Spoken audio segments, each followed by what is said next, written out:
How can I realize real freedom? By seeing that all of my body-mind is filled up with I. When there is I everywhere, then there is no space for grace, for consciousness, freedom to be experienced as my true nature, as reality. So for that there is nothing to do again, just to see that all thoughts, feelings are filled with I. And the five senses, the eyes, the ears, the nose, the mouth, the touch, they are all filled up by I. Even at a more subtle level, our prana is also filled up with I. And of course, the mind, which we call sometimes a causal body, is filled up also by I. So this sense of identification is filling our whole system. So because I can live only in a relationship with object, it depends on outer objects and their behavior. So when I like something, then I feel happy, open, the heart chakra is open, I feel good. And when I don't like something, the behavior of someone or something or the weather or anything, a political situation, economical, I lose my job, then I close and I contract. This is a contraction of I. I is one letter, but it's the most important letter because it is a start of duality. When there is a creation of the dual relationship of I and objects, subject and objects, then I am out of the paradise. The paradise is not somewhere in the sky. There is also in some inner planes, some places like hell and heaven, but they are just also projection in the mind plane. But the real heaven is our own self, our own undivided consciousness, which is grace. But when there is too much I everywhere in our system, then grace cannot enter. Grace needs space. That's why if we realize ourselves as consciousness by first maybe experiencing it as space, space is closer to consciousness because it is lighter than the other element like earth, water, fire. So ether is more subtle. Air and ether are more subtle, like space, space-like. That's why we say sometimes like consciousness is space-like. So the more contraction we feel, identification, the more everything outside becomes hard. Other people, situation, everything, and we are in a constant I like, I don't like fight system. So especially when we don't like, we fight and I contract. Otherwise, when I like things, when it's matching my expectation, my conditioning, then I can open and, oh, I love you so much. So that's how I is functioning. So the necessity to understand this is done by observation only. You can also, any practice is welcome also. Nothing is wrong, but ultimately to go beyond practice, it is more non-practice and just being here, absolutely here, not avoiding discomfort, which is the main reason why the mind is overactive, because mind and I want to control the outside in order that it matches its own expectation. So when we understand that I is in danger, like and dislike, but it's potentially in danger, that's why there is fear with the existence of I, identification, then fear appears exactly at this moment when I is experienced, because I is in fear that the world will not match what I like, and it might disturb me.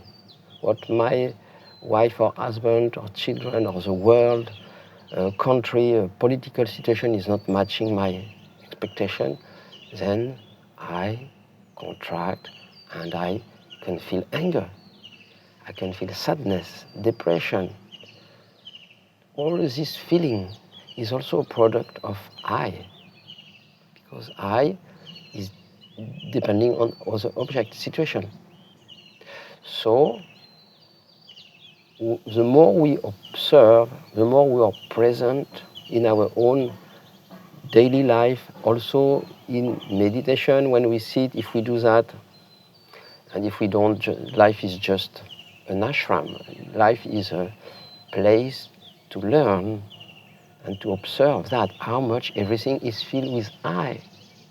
Our five senses, our mind, our feeling, just to observe. And the more we look at this I, the more it becomes quiet, the more there is space,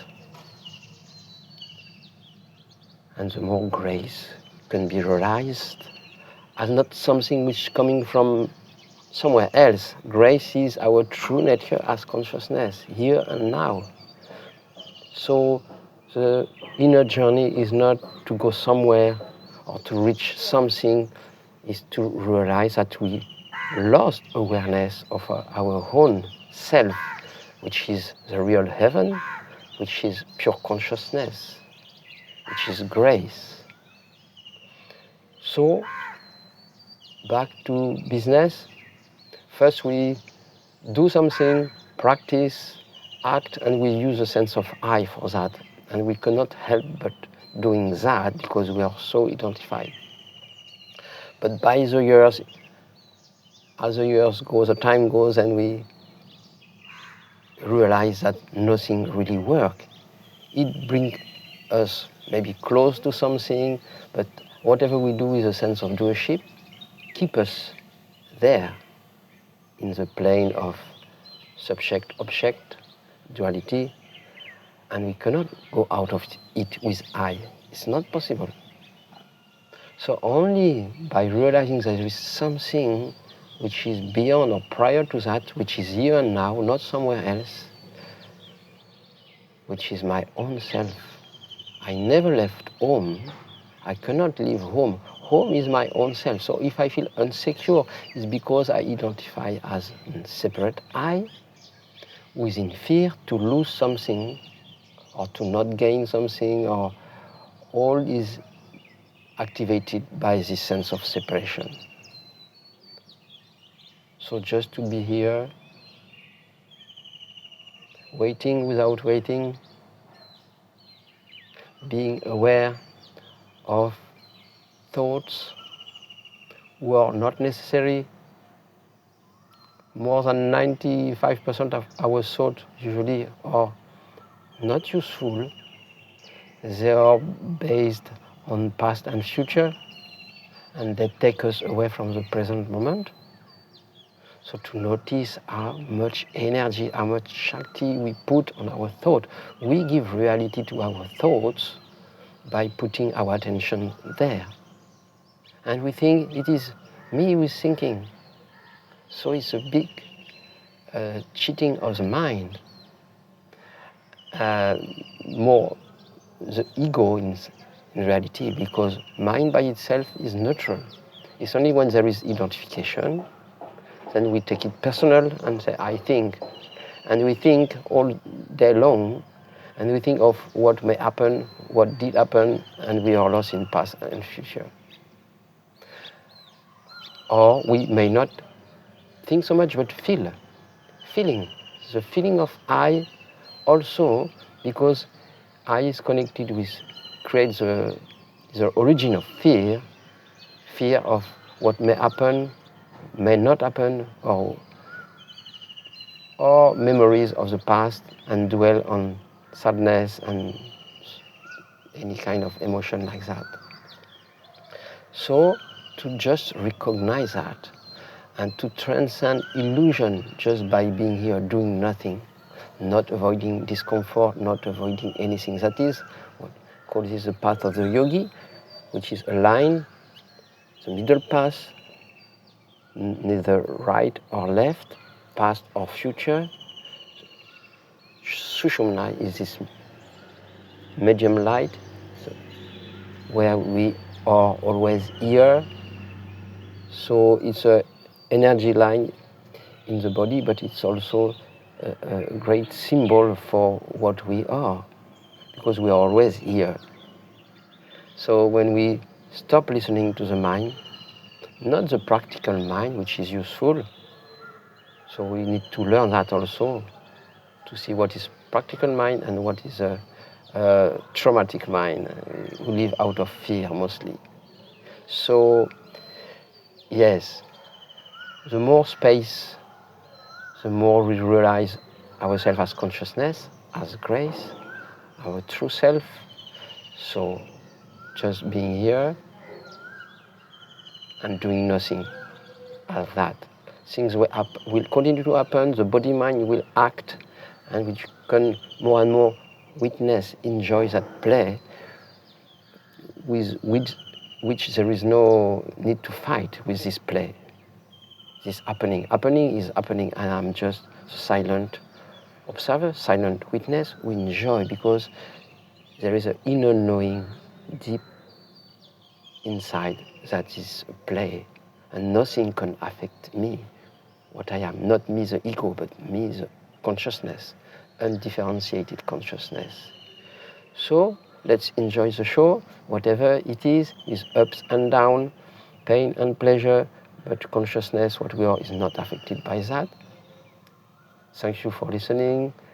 You can like the video, subscribe to the channel, and otherwise I also offer services as a transpersonal coach, so feel free to contact me in the link or number below. I would be happy to have a free call with you. Thank you so much. Namaste.